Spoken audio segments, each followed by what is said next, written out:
Okay, and we are live. A very good evening to everybody here in Malaysia and all across the world. Welcome again to a new Cornerstone Live. Again, coming to you almost every single day with a special guest, making sure that during this MCO and during this very exciting time that is going around in the world, that we keep you updated, that we keep you moving, and that we make sure that we give you as much value as possible.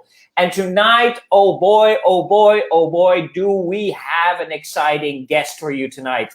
This gentleman over here is probably one of the best marketeers that I have ever met in my whole career. He's going to explain to you everything that is going on right now in the digital marketing scene, and especially how the digital marketing is now benefiting a lot of property agents. While we were in a traditional business cycle where a lot of agents were, doing face-to-face meetings, we're doing a lot of on-the-site closes, things like that. Now that we are not allowed to have that physical appearance, we are forced to start using digital marketing. And this gentleman over here will explain us everything about digital marketing, how to use it, what type of tools to start using. I mean, this guy is the Einstein of digital marketing. So without further ado, let me first just welcome here, because you could already see him. Good evening, Aaron. How are you? Hi. Thanks, Taco, for having me in the show today. I'm really be happy, you invited me to join this session. Yeah. Absolutely, Aaron. Of course. Well, I know we had a little talk before we started. You were sitting, you're sitting in your bat cave, right? In your Aaron cave. I know you have this very big office with multiple screens, right? So thank you that you can join us for a little while from your busy schedule, right? I'm just going to give you a little bit of an official introduction, right? So that everybody knows who is Aaron Goh. Now, Aaron Goh is managing director of a company called Launchpad. He is a successful business entrepreneur and digital marketing expert with a decade's worth of experiences in growing and scaling companies. Notable companies he has worked in including Garena Malaysia, Chuang Yu MY, Photobook, and Psycho and Carriage Malaysia. Moving through offline businesses into e-commerce industry, his tactical directions has always been based on the cost-effective use of digital mediums as an integral part of marketing, sales operations, and business strategy. With a rich network of partners in both government and private sectors, Aaron currently oversees the overall operations of the company Launchpad. Again, ladies and gentlemen, please push your likes as fast as you can for our guest of tonight, Aaron Goh. Hi, Aaron. Hi, thank you very much. Aaron, if I'm counting correctly, right, we have now been in an MCO for exactly 30 days, like the magical 30, almost a month, right? How have you personally experienced this so far? I guess this is, to be honest, it's the first time for me as well, being in a lockdown situation, right? We previously, we read about it, days ago, or even I'll say my parents' generation, you have a lockdown state during, I guess, like the 13th of May, I would say, right? I think someone still remember those days. But in terms of pandemic scale that, allows us to do social distancing into this particular period, right? I think it's the first time you ever see this like very contagious. Even the viruses before this was SARS. It wasn't. So the impact wasn't that much, right?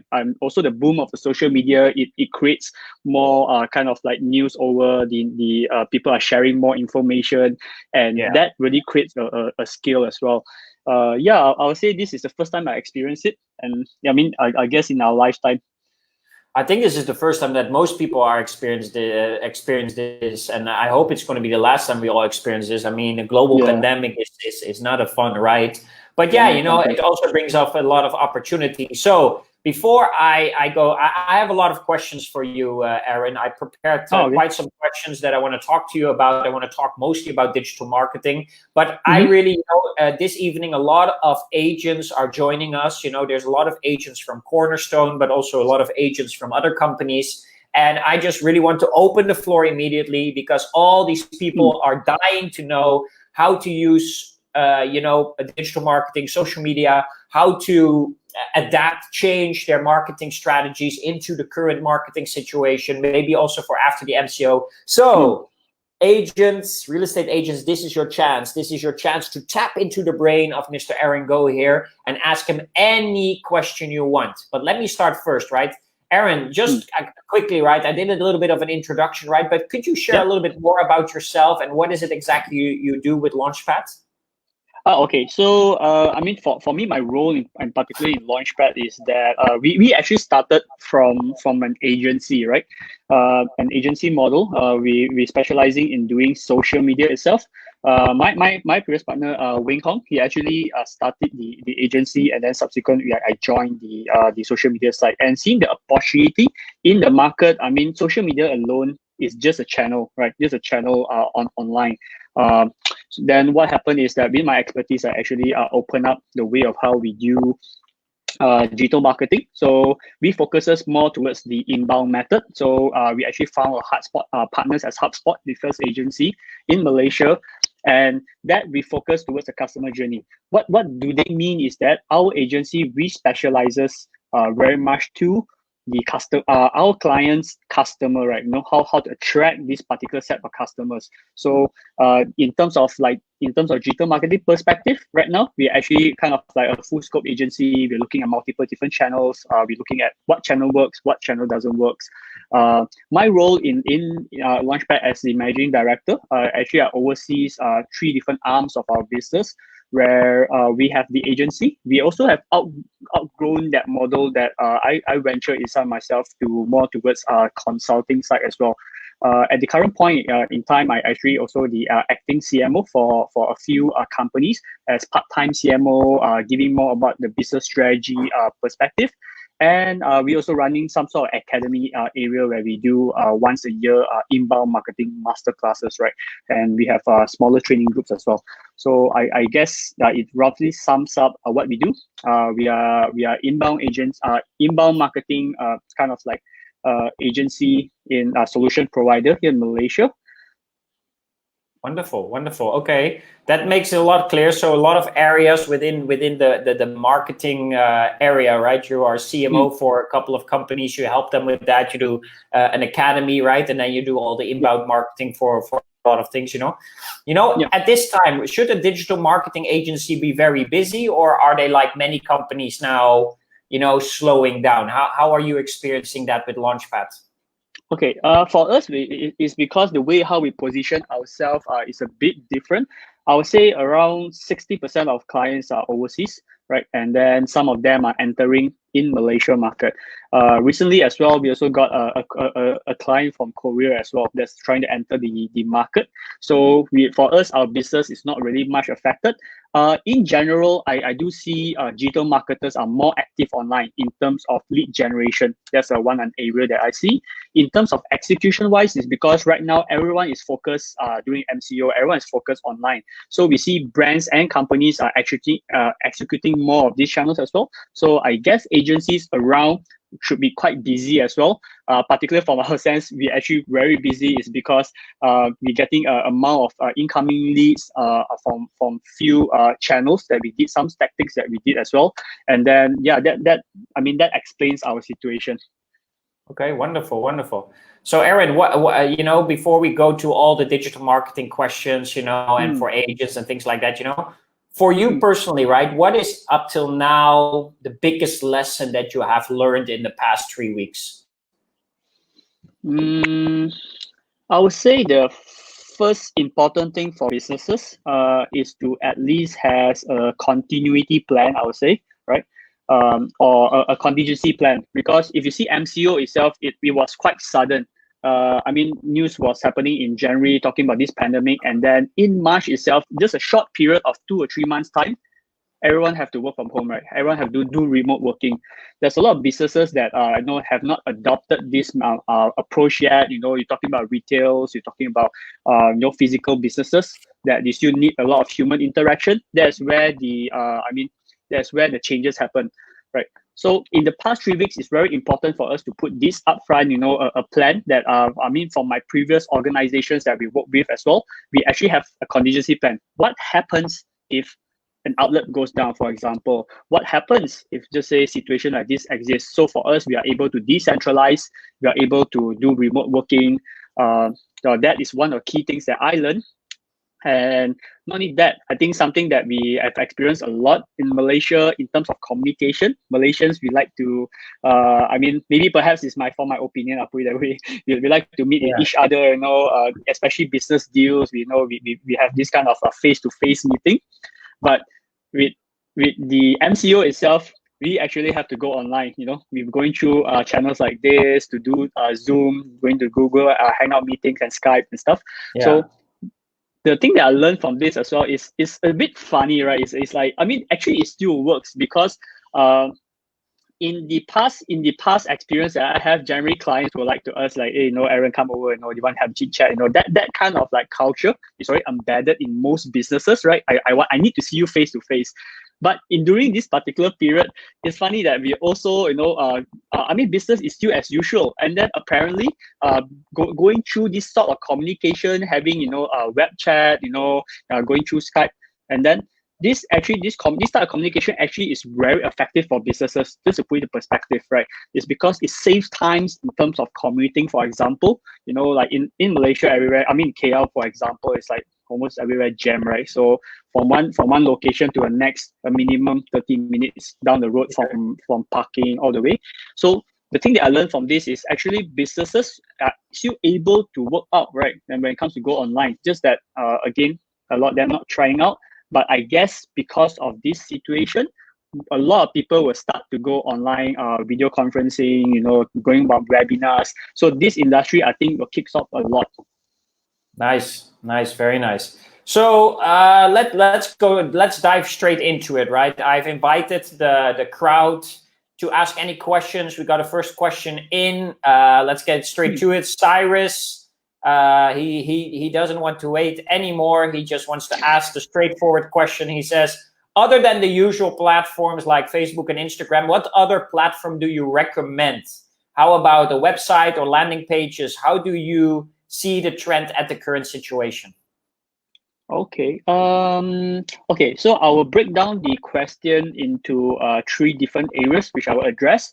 The first one, you mentioned that what other platform do you recommend? So the question is actually, it depends. It's because of your business nature, right? For us, how we look at things, or how I look at things, is most probably is your customer journey. We need to understand in and out your customer. How do they discover your brand? How do they interact with your brand? And subsequent, when you say about closing, they buy your product. So how do they go about it? So the path of a B2B type of company is a bit different from a B2C type, right? The sales cycle sometimes can be a bit longer. So in terms of platform-wise, I mean, my suggestion is to look into your customer journey, plot out a buyer persona if you don't have a buyer persona per se, or I would say that a dream buyer, a characteristic of an ideal buyer that you are targeting. It can be based on data or based on the market you want to target. From that, you do a kind of like a reverse engineering of how the customer work, do a bit of testing, and then to validate the way of how your customer interact with you, and you follow the platform. So certain ways that companies can go about this is by going through surveys, right? Try to survey your existing customer. Hey, how do you find us? How is it via referral? Is it via online platforms like Facebook, for example? Then that's my suggestion for you. Go to because Facebook and Instagram might not be the only channel. Certain channels like LinkedIn for B2B works very well. Like for us, we actually get leads as well from our linking contents, or people are discovering us from LinkedIn as well, right? And then the second part of it, which is how about a website or landing pages? Yeah, landing pages is very important. It's because for every campaign, you want to address a specific target audience, right? The message to the audience, where when they discover your content, they discover your campaign, needs to be there. So the landing page itself, it should have more details. This is where the funneling of customer funnel comes in, because it goes through a journey. There's a certain set of questions they have before they actually moving through the stages. There is three main stages when your customer journey. I'll say the broad stages are we call it awareness. Customers have never heard of a brand before. first time they heard about a brand. So when they see a particular post on, like, let's say Facebook, for example, the message, the copywriting itself might so-called wipe with them, like they are solving a certain suggestion. This is where they can go in to get more details. So the landing pages exist there, right? So when the customer goes into these particular landing pages, they browse through, they see a message, the solution, the testimonials and things like that. It helps the customer position your brand, your product into something that is more reasonable. They might want to purchase, and then they might go into a decision stage where they want to, doing some sort of selection. They're comparing you and other suppliers, they're comparing you and other vendors and other brands. So that landing page helps to filter and eliminate certain customers as well. It helps you to qualify.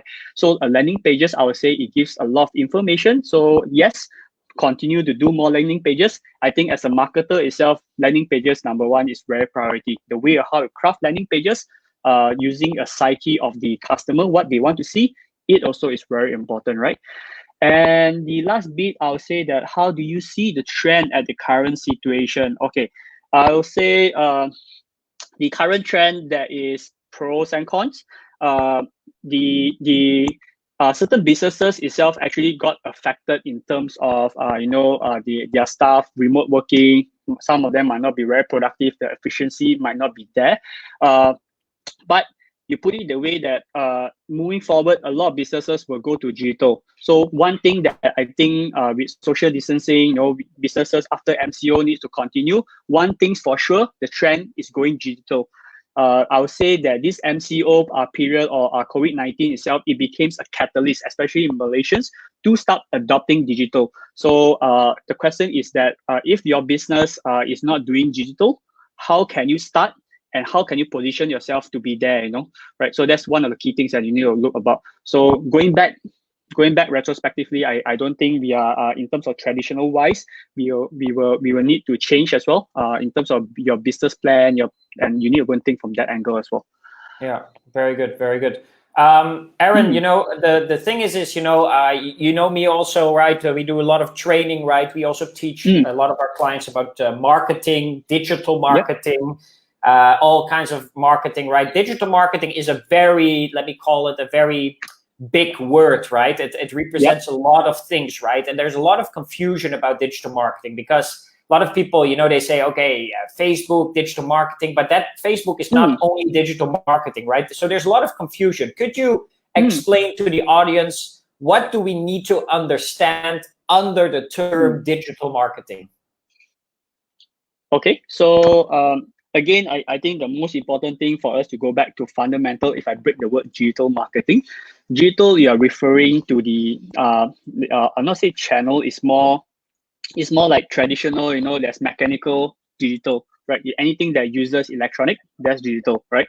I would say, you say marketing. Marketing has been years, any businesses since time immemorial, right? You're looking at you need to sell services and products. You actually need to communicate that to the market.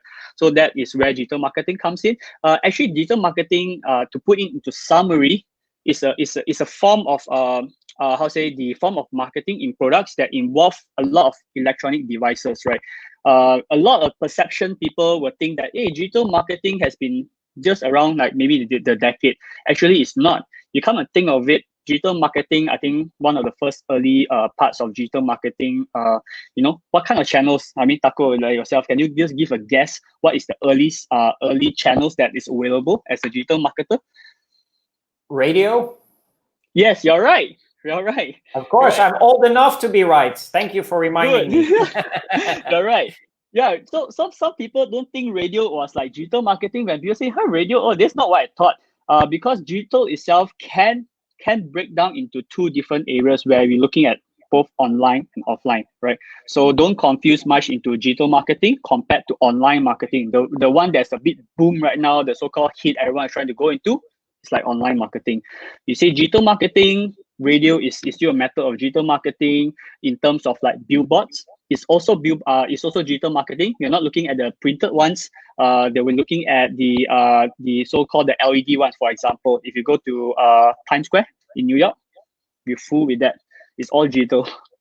Yeah, yeah. Very good, very good. Okay, so now that we have a little bit of an understanding about digital marketing, right? Let's go to the little bit to the real estate agency businesses, right?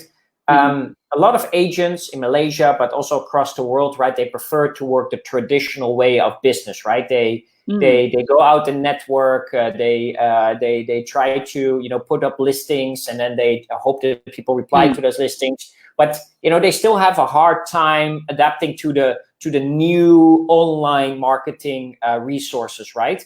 What do you think? Just to get started, right? What do you believe makes it so hard for people to adapt to the latest digital marketing strategies? Okay, I think I'll answer your question in twofold. One that if you know that marketing nowadays it also uses a lot of technology, right? It's about technology, and marketing has always shifted in terms of strategy wise, has always been shifting, right? And marketing itself is an art. You're looking at marketing as a business subject, right? Sales, and people always say like sales and marketing, right? So the marketing perspective itself, why agents are very hard to go into this is because trends keep on changing, right?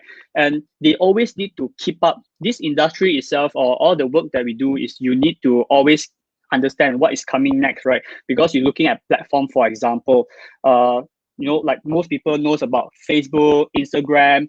You look at certain target markets, they are more into Snapchat, latest platforms that they use as well, like TikTok, for example, right? So the question is that it's always puzzled a lot of people, like, where should I start, right?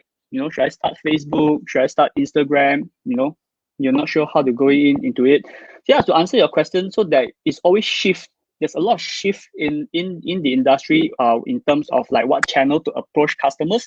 Is because at the end of the day, marketing for us is to communicate the message to your market. The market changes, you have to follow along as well, right? Yeah. So being myself in the real estate business for a long time, and the biggest fuel for our business in real estate are leads. We need a consistent amount of leads. So if you're in the real estate business, you are also in the lead generation business, right?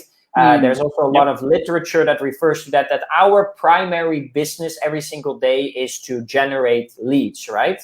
Now, that brings us also to one of the biggest struggles that many agents have is actually generating leads, right? Either through traditional marketing or through digital marketing, right?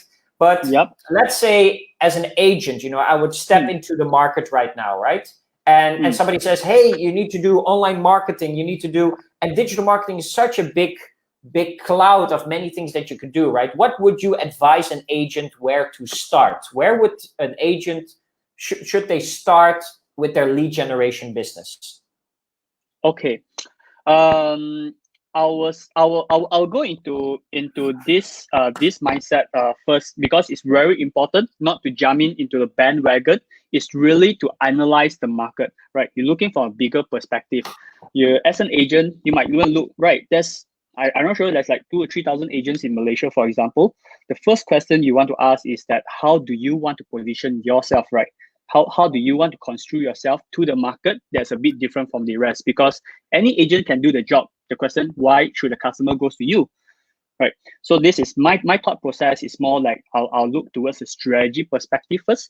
I will understand like how I want to position myself, and then from that perspective itself, then I will go into the channel, right? Which channel that most of the time that is people are looking to buy to buy property, for example, right? What channel do they go to reach out to the agents? That's the channel that I will go into my first priority, and I will go into like second priority. So things like, for example, Google works a lot. It's because like in terms of Google, you look at like Google Ads.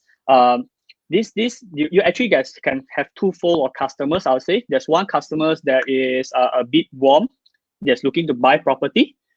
Platforms like Google, doing search engines works very well, because when they key in items, they have intent, says that property in KL, for example, they start comparing prices in terms of property. They are in terms of the customer journey in the consideration stage. So for me to go into, I want to do is I need to have a brand.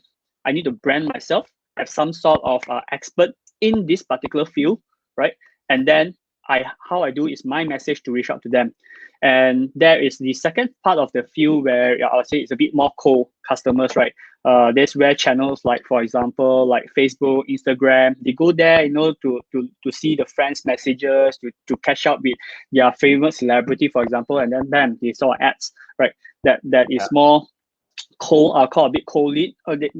I mean, in terms of targeting wise, this is maybe say I have some sort of interest into this particular item, right? So the question is that once I got the attention, how do I actually lead them to, like this one I mentioned about like landing pages, you can do a very short funnel, call a customer just to go through all the, what do you call, the forms of communication, try to get the leads from there. So there's two folds. One is that I positioned myself already. I understood how I want the market to see me, right? And then this is where I go to the market and start to communicate, right?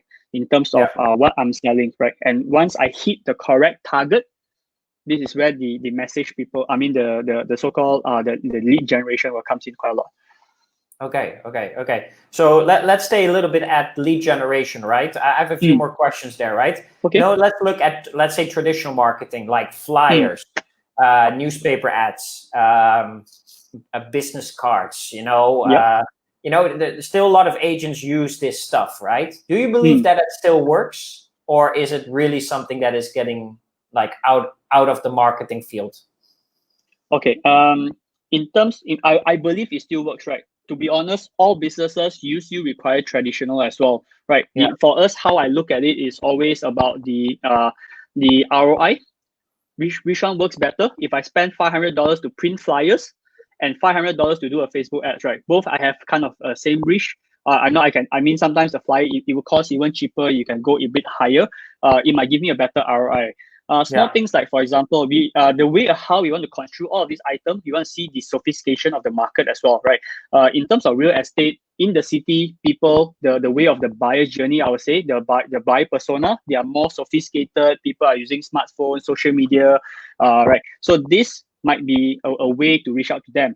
But if you look at more rural areas, for example, right, or these outskirt areas, things like, like name cards you give around, is like most of them, they want to buy things. They might not even go to social media alone, because social media is like leisure time, right? They might go to ask a friend, hey, have you heard of anyone that sells, this particular property? How they will do referrals. And that referral works very well. It's because of this. So in terms of flyer, I mean, I not just real estate, because I'm just talking about business overall. Sometimes it works very well. Things like, for example, banners. The federal highway has all these roadside banners, OOH they call it as well, and also the flyers. It works very well. Like things like a client that does like warehouse clearance, for example, that works very well. Okay. Right. People see that. People go into it. Nice. Okay. Let's go back to our audience, right? So yes, Cyrus, you can still ask more questions if you really want.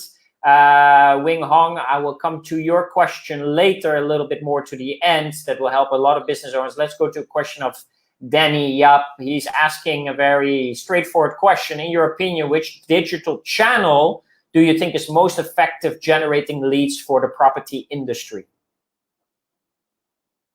I believe I kind of address it a bit later. You see, the most effective, how I look at it is the cost at the end of the day, right? We use, as digital marketer, we use key matrices, like, right? I think most of them, they use like cost per lead, right? Cost per acquisition, or cost per clicks. This is how I construe items. Again, I mean, it's not just about the channel. Everyone can use the same channel, right? Your competitor can use your channel. Your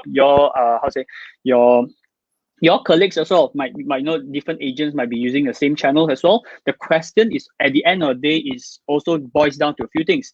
What is your message? How in terms of your copywriting as well. So the copywriting is so very important, because the way how you communicate out to the market it also tells you your positioning, right? Yeah. It's very important. And is the message very precise? At the end of the day, as marketers, we always look at the way of targeting. Are you targeting the right crowd? If you're targeting the wrong crowd, you're giving a wrong with the correct message, it doesn't work as well. So you need always have that kind of balance. So in terms of lead generation, for property industries, I seen a lot of so-called quality leads come from Google Ads, right? Because they have intent. But in Facebook, they have a lot of leads, right? But again, you must, as an agent, you might need to go through a lot of so-called qualifying rounds to understand what is the actual needs. And then it will be best if they say, I'll say in terms of cost effective wise, it's always to get the leads.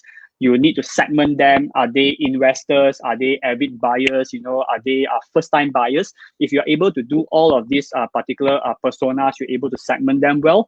That particular channel should give you a very good ROI, because across the board, I see in terms of cost per lead, Google Ads works better in terms of pricing, but the acquisition sometimes it might goes to internal database like your email. If you have a list of customers already have bought the property from you, that might be the cheapest way to go. Sometimes email, or I'll say WhatsApp, your own CRM works better.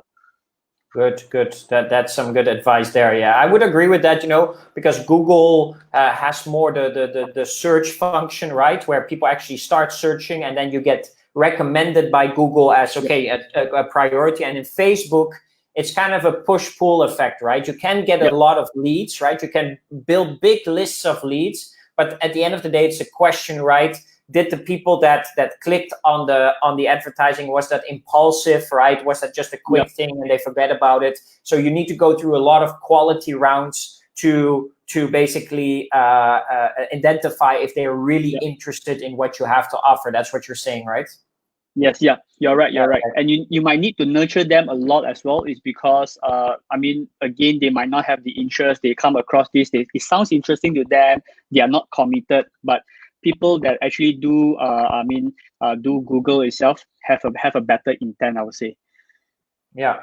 Okay. Very good. I'll come back to more questions from the audience, because I had another questions. Many agents, they live now in time of uncertainty, right? There's an MCO, what means that a lot of things closed down. Not many things are moving, although a lot of agencies, and Cornerstone is one of them, they're still doing transactions, right? They're still closing deals within the MCO, right? Would you, what would you recommend to agents, property agents, based on marketing right now? Should they invest in marketing, or should they be careful? Okay, that's a very good one instead, because I understood that is in terms of the agent wise, it's very important to build, I'll say a personal branding is very important. During MCO, this is the best period in terms of content creation, right? Because the important bits is that you want to build your brand out, right? You say that why is it, like, for example, I'm looking from an agency perspective, for example, I think Cornerstones did a very good job, right? Because despite this period, everyone is online right now. So that's where the eyeballs is. This is where the intent is. That's where everyone is looking in terms of, they're looking for entertainment and stuff like that. So when you do content similar like this, even like webinars, it actually helps a lot because it generates a lot of buzz, right, in this particular area. For agents alone, that is a bit tricky question, right? Because agent alone, they need to look in terms of the cost of doing the ads, and then at the end of the day, how to do a follow up, right? But if you say in this particular period, during MCO, I think the best way is, for me, I use the method. I like to do things like guerrilla marketing. For me, I always believe start small, spending a bit, it works, spend more. That's my philosophy, right? I don't believe in like going in and say, okay, let's just spend a lot in this particular channel. For me, I always look at results at the end of the day. What is it being generating? So the best way for agents that say that, hey, Aaron, I don't have budget, for example, I don't know what should I do. I would say that most of us have smartphones, right? We have smartphones with us. Do content, right? Do content, right? Content. Do content. Position yourself. Is because after the MCO period, or even during MCO, people think that you are credible, right? It's like, I'm doing content, I give my thought process, you advise people what to do, after MCO, what's the property market is. Go around that kind of age, give value at the end of the day. Because I always believe in inbound marketing, right? You attract the right crowd by providing value first. So generating content creates a lot of value. Yeah. Okay, very nice. Very nice. Great answer, Aaron. Really, really great. I like it. I have a follow-up question on that, but let's first go to the audience. Otherwise, they're going to hate me for it, not asking their questions. This one, sorry, let's go to Cyrus here, right? He says, what is the cheapest and easiest way to get leads? What do you reckon an amateur to start with? Well, technically, you also covered this already a little bit in your previous thing, but maybe I can give a little follow-up point here, right? Let's say an agent makes 1,000 ringgit commission, right? Because agents make commission, right? Yep. What do you think as a minimum of that 1,000 ringgit should go straight back into marketing? I'll say the range of 10 to 20%. 10 to 20%. Would be great. Yeah. A minimum 20 would be great, because again, for me, the agent's mindset is also very important, right? The question is that are you growing? Are you doing this as just a job, or are you doing this as a business? If you look at overall business, that kind of mindset, if you're running the way of your as the agent itself, run it as as kind of a startup mindset, you might always look in terms of like how can I allocate certain budget so that I can grow as well. Because at the end of the day, it's not about closing this current deal, it's actually building up the leads, so that after the deal done, you want to go into more as well, right? You want to automate that process as well. Yeah. Okay, very nice. Going to a next question again from Kalis. He's asking, what is the best method to attract people to view our posts?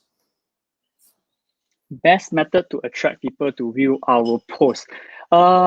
Create awesome content. Yeah, awesome content will sell by itself.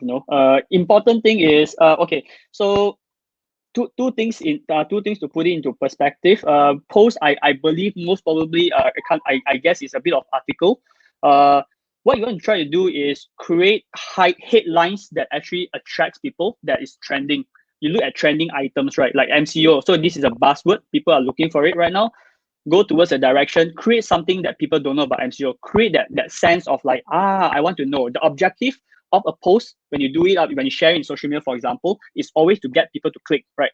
While the content itself is maybe perhaps you want to convert, but you have two different objectives. So in terms of when people are looking at a post, give a bit of like headlines that's a bit like I'll not put the extreme. The extreme is like clickbait, right?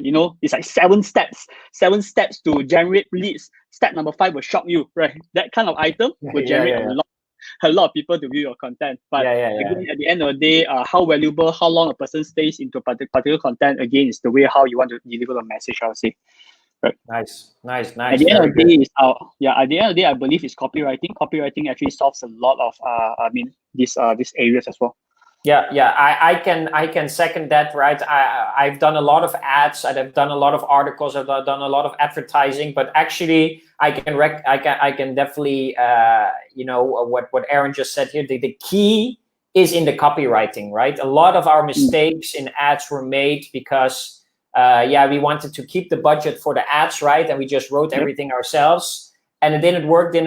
And then we couldn't figure out what, and we figured out that just our message was not aligned with our target market. And on top of that, we just completely missed the ball with our message. So people didn't click, people didn't come. And then once we changed it a little bit through a very good professional copywriter, a lot of things started to change and we got a lot of leads. Next question is from Joel.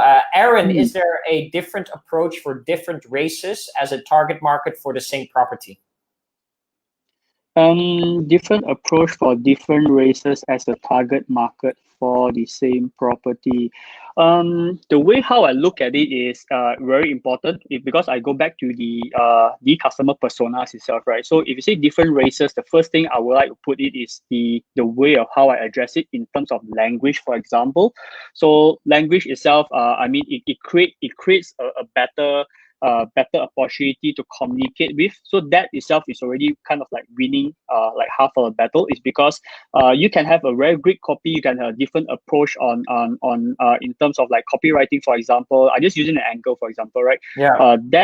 That message is not communicated through, it will definitely might not generate the results you wanted, although the targeting is very right.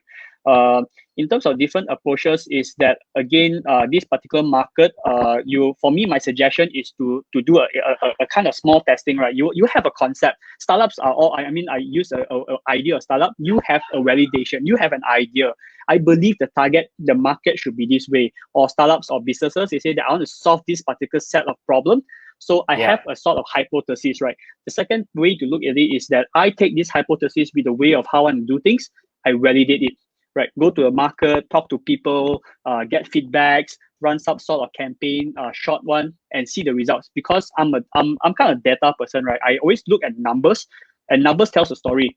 So once you have done this significant enough, you realize that certain approaches during your testing phase, it works very well. This is where you start to go in and you start to scale and you start to put in more dollars, right? So I think as digital marketer, we always say that the particular phase is that we do like testing. We test first. We want to make sure that this works. Then once this works, we put in how to say more money into it. The way how I see things is that the product must be good. In terms of marketing, the communication must be right. In terms of distribution, it must be wide. So once you have all these three angles, you spend ad dollars. You want to have a better reach out. For me, ad dollars is more like kerosene. So if there's no fire, you pour kerosene to it, it just generate no results, right? So you have a good approach. You understand your target market. Do some sort of validation that works very well, and then you just go full force for it. Okay. Wonderful. Wow, that's really some great advice, right? Aaron, I want to go through a few channels, right, that agents are using or maybe not using yet, right? I want to ask you if you can give me basically two feedbacks on these channels, right? One, should real estate agents use them, right? And two, what particularly about this channel should they use? Yes, that can benefit for their business. Okay, so should they use them, and what particular of this channel should they do to benefit from it? Right. So let's go to the most obvious one: Facebook as a channel. Right? Should they use it, and what particularly should they use it for? I'll say yes. To be honest, if for me, I want to look at the channels that everyone has it. So social media, Facebook in particular, I guess most of us has a Facebook, right? In Malaysia, I mean, regardless of age, right? So I would say yes, we should use it. The second question I think is how do we use it, right? So so this is where you look at different types of strategy to play around. Right. The first important thing that I would do is I'll position myself. What kind of target market do I go for? Should I go for like investors only, for example, the investor route? I say that if just say perhaps like for example, maybe I want to sell property around Mount Kiara that raises million. My target markets are investors, CEOs. You're looking at all these C-levels guys. So the way of how I use this particular channel will be to communicate messages that is more sophisticated. It seems that I'm credible person, right? I understood the market. I'm the best person in Mount Kiara who understands the property market left and right. You should engage me to advise you better in this particular space, right? So to answer the first question, yes, I'll definitely use it. I will position myself based on target market again, right? So in terms of strategy wise, in rural might be very different, right? I might position myself like a kind of local trader. There are people that is more friendly, for example. So everyone have different types of persona. How people remember about you. So that's something that you need to think about. Okay, very good, very good. Okay, let's go to a second one, right? Now I want to talk about Google SEM, right? So not the SEO part, but the SEM part, the Google advertising part. Should agents use them, and how should they use them? Yes, I would say agent needs to use them. I mean, the first part, Facebook was relatively easy. You can create content around that. Again, you have phone. But SCM itself, you are referring to just and paid ads alone. That's a bit tricky, right? Because if you're not doing the right way of doing like Google Ads, for example, you are putting in the wrong keywords, that will cost you a lot. It's because cost per click, they charge us by like cost per click. You wouldn't know like whether it does it right as well. And not only that, because you need to think of the way of how you want to do a landing page, you need to have a website. But I believe most agents might not even have a website in the first place, right? They might have just a short page, in certain website, because their listings changes all the time. Unless they have a page that shares about like news, for example, and then they can do SEM just to educate market, for example, and then that might work for them very well. But if you say a particular project, maybe SEM works very well. The question is that imagine all the agents are targeting in SEM itself. Everyone start to go Google. The competition will be super high, right? Yeah. Very good. Very good. The next one, you already mentioned it actually. So you said many agents don't have a website. So now for once and for all, let's hear it from the master himself, Aaron Go. Should an agent have his own personal website? And if yes, what should they use it for? All right. The answer is yes. They should at least have a personal site, right? To talk about themselves a bit, right? Like what they're offering, because people see your content, it's like, I don't know what you do. Because sometimes I like your content, I like what you share, but the question is, how do I reach out to you? What is a channel that I can reach out to you as well, right? To have a website would be great. But I understood again, because some agents they might not have time to do it. That's one of the one area. Second, they have the technical knowledge to do it, because you involve some sort of like coding, for example. The easier way route off that you can go to sites like, for example, Wix, right? I think all of us like kind of bombarded by Wix. The way how you can just drag and drop, do some sort of like a portfolio, a resume there, so that people can reach out to you. That's an area to look about it. So not only that, it's because having a website, it gives you visibility for search engines. Imagine if you don't have a website, generally people just go to Facebook to go and search, or like for example, best property agents in KL, for example. You do that in Google. You don't do that in Facebook, right? So you're asking Google a question. So the question is that website, number one, with the correct keywords that you put it on your web itself, will help you to rank on the search engine organically. You don't want to go and pay for ads all the time. So my suggestion is to do a website. The return might not be very great for now, but over time, doing a bit of more content will help you to stand out compared to the rest. Because again, if I want to find another agent number two, I might not find them, but I might discover you first. Yeah. Okay. Very nice. Okay, let's do two more, right? YouTube. Should I use it as an agent, and how should I use it? Okay. Interestingly, I see in this particular area, I guess some people are starting creating content online. What they do in YouTube, there's few ways for you to do it. I've seen people are doing it more towards property review, for example, right? High level property, you're looking at Mount Kiara, a property that costs you millions of dollars. It's not easy to attract the right crowd. So what they do is more that they actually do a review. They walk through the house. They show you different areas of the house, because consumer nowadays, to be honest, they are very, very skeptical and very wary. They at their leisure to don't buy a property, but I might not have time for it. For example, it's like on demand, right? If you are putting things out on YouTube, for example, talk about it on YouTube. Generally, people usually goes to forum to discuss or talk with friends to get, like, hey, what's the news in the market in KL, which property will be the best, right? What they do is that they put in all the information. YouTube itself, you might get discovered in Google links, for example, and people just read the review. At the end of the day, you have a call to action. You ask people, says that, reach out to me, I'm the expert here, I show you around, for example.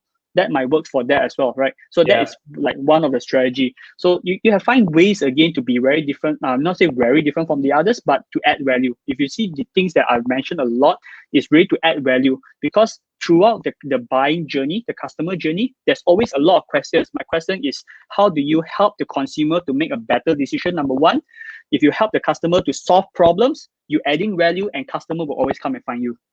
Yeah. Fully agree. Okay, last one. TikTok. Should I use it as an agent, and how should I use it?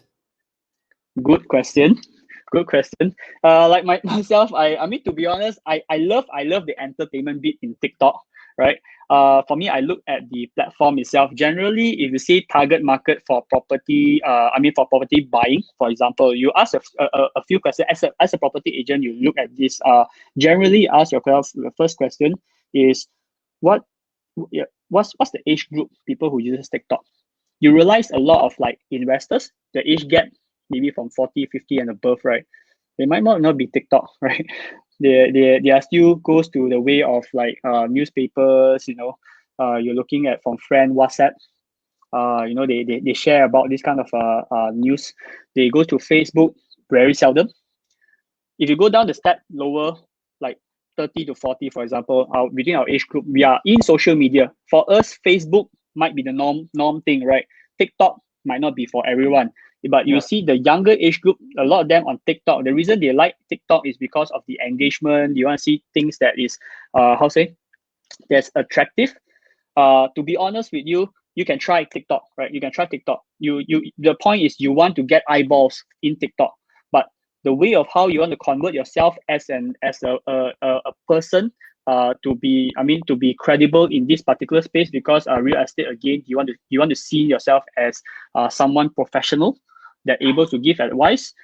TikTok, I'm not sure, it depends on the way how you want to deliver a message through. You need to put it in that manner, because it will make it a bit more fun. It's engaging. Yeah, engaging. Yeah, it's great. I know you're a property agent, you do all these things. Yeah, cool. Good for you, bro. Right. But you might not be the person that I go to seek advice in terms of purchasing a property, because I see you might be a celebrity, for example, right? But you might not give me the advice that's appropriate. I might not think that you are able to advise me something. So it's about the vibe, it's about the branding, it's about the positioning. Are you placing yourself? Who are you? This character in TikTok. Yeah. Think about that. Yeah. Nice. Okay, that really insightful, Aaron. All the stuff that you're sharing with us, and the issue is that with all the things that you're sharing with us, we already are getting over 50 minutes right now. Can you realize we're already talking for 50 minutes right now together? So things are moving really fast. So I'm going to give one final chance to the audience. If you have any final questions for Aaron, feel free to ask them right now. I also have a few questions left, but if you have a really pressing question, something that you really need to know right now, if you're a real estate agent, you're like, I'm struggling with this part of my digital marketing, of my lead generation part of my business, feel free to ask Aaron right now. Aaron,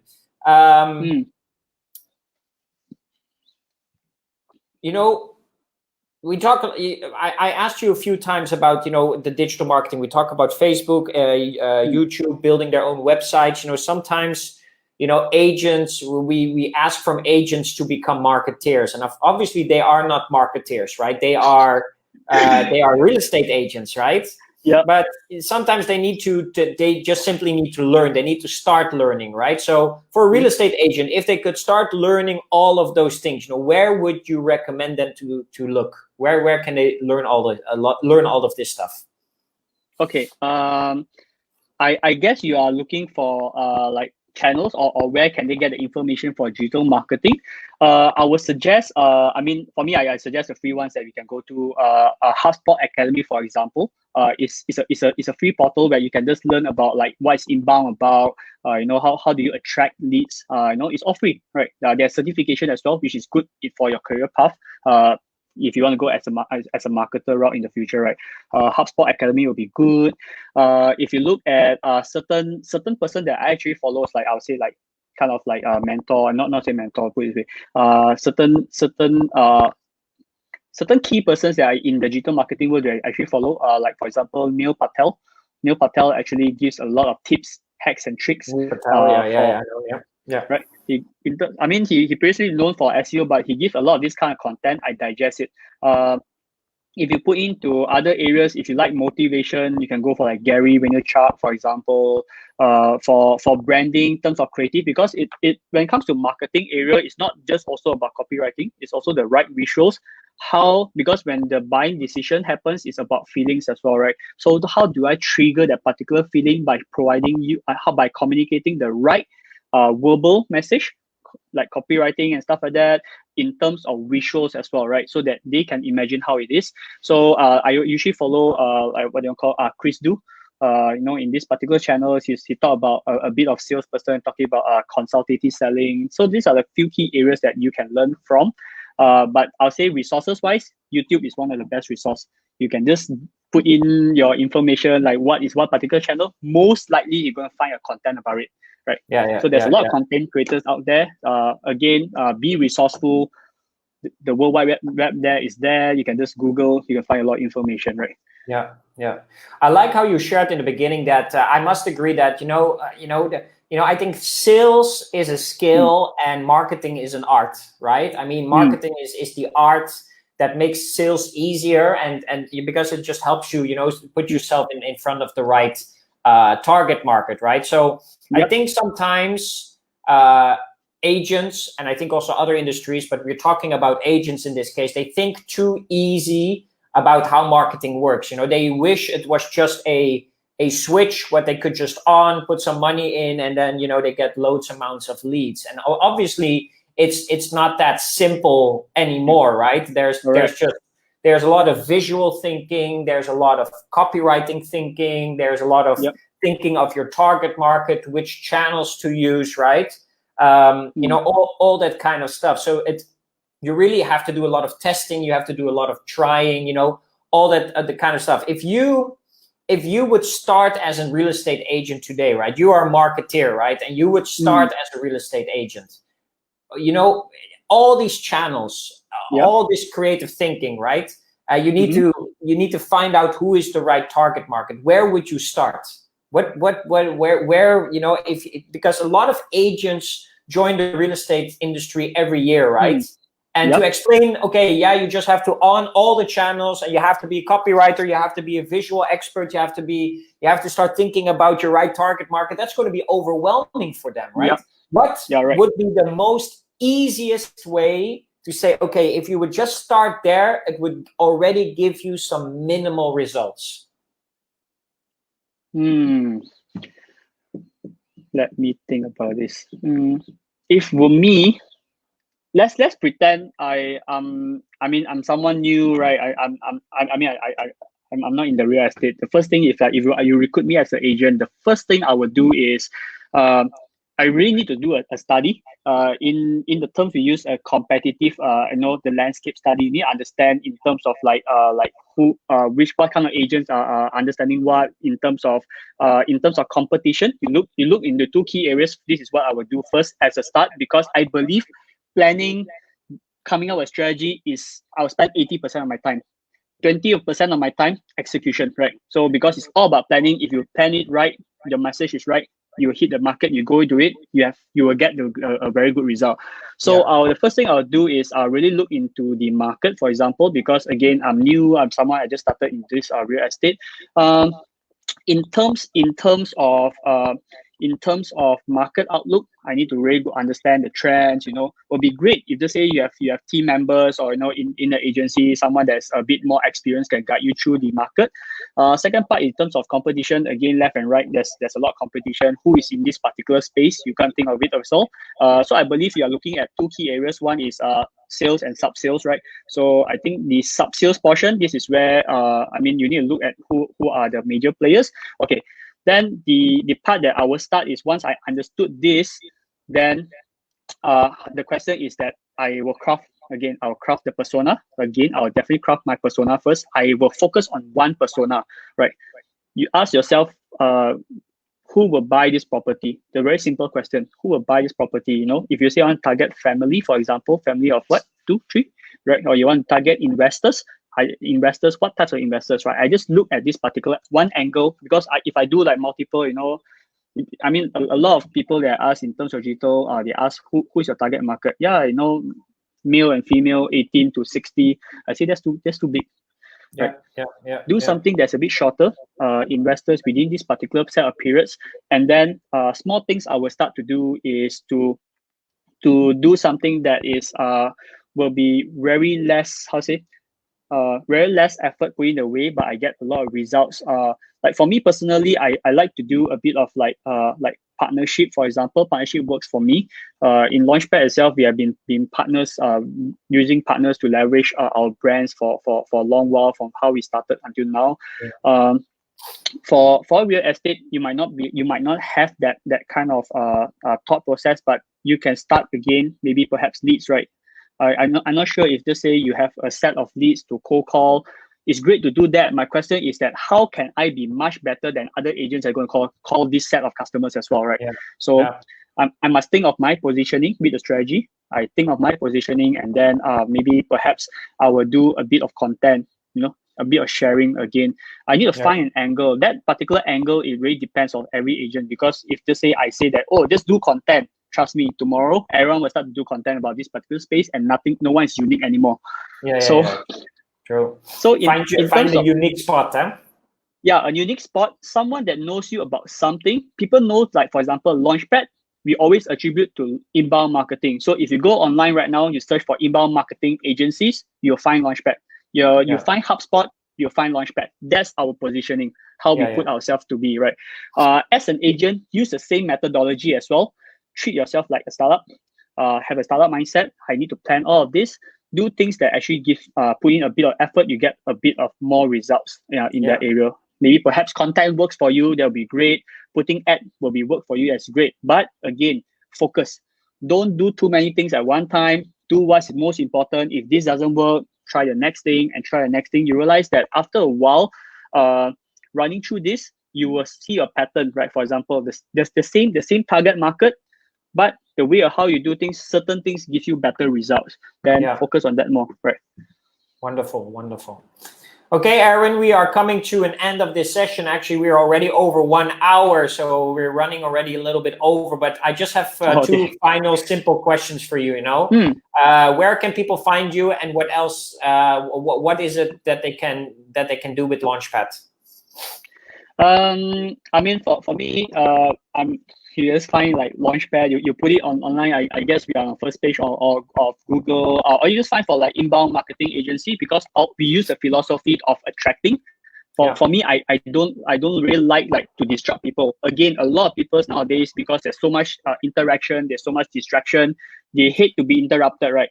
You're talking about, come and buy for me and stuff like that, doesn't really work anymore. It's more like, how can I help you? This is what you need, right? I think this one works better for you. Advising people, create value will helps very much.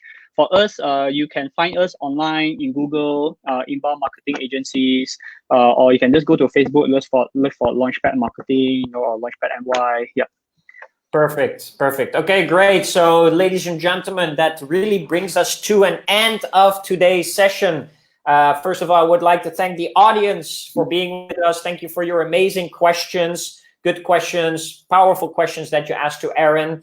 So thank you so much for that. And then, of course, I would like to thank our guest for tonight, Aaron Goh, Managing Director of Launchpad. Thank you so much, buddy, for being with us, for answering all these questions. Sorry for giving you some tough questions, but marketing, it stays an art. It's a complicated game, and we need to have the right advice. And in the future, I'm sure that we will see you again at Cornerstone for some more sharing sessions and maybe even some training, right? What we discussed earlier. I have one final question for you, Aaron. A very just simple question, just to close off, right?